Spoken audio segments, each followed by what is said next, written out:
Hi, welcome to AP7AM.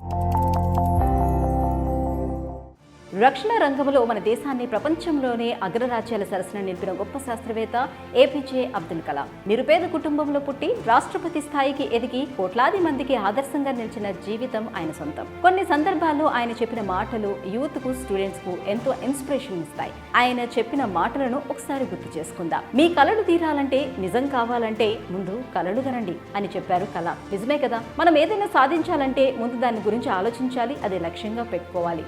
మీరు సూర్యుడిలా వెలిగిపోవాలని, మెరిసిపోవాలని అనుకుంటే ముందు సూర్యుడిలా మండిపోవటాన్ని భరించాలి. అద్భుతమైన వాస్తవం ఇది.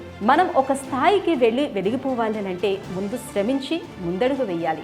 విజయం దిశగా సాగే మార్గంలో కొన్ని ఆటంకాలు, ఇబ్బందులు ఉండాలి. అలాంటప్పుడే విజయాన్ని పూర్తిగా ఆస్వాదించగలుగుతారు, ఆ విజయాన్ని నిలబెట్టుకోగలుగుతారు. ఎక్కడైనా ఎవరికైనా వర్తించే మాట ఇది. సులువుగా వచ్చే విజయాన్ని నిలబెట్టుకోవటం కష్టమే కదా. మీ లక్ష్యం ఖచ్చితంగా ఉండాలి. ఆ లక్ష్యం ఏమిటో మీకు స్పష్టంగా తెలిసి ఉండాలి. అప్పుడే సక్సెస్ అవ్వగలం. ఈ వీడియో కనుక మీకు నచ్చినట్లయితే లైక్ చేయండి, షేర్ చేయండి, ఛానల్ని సబ్స్క్రైబ్ చేసుకోండి.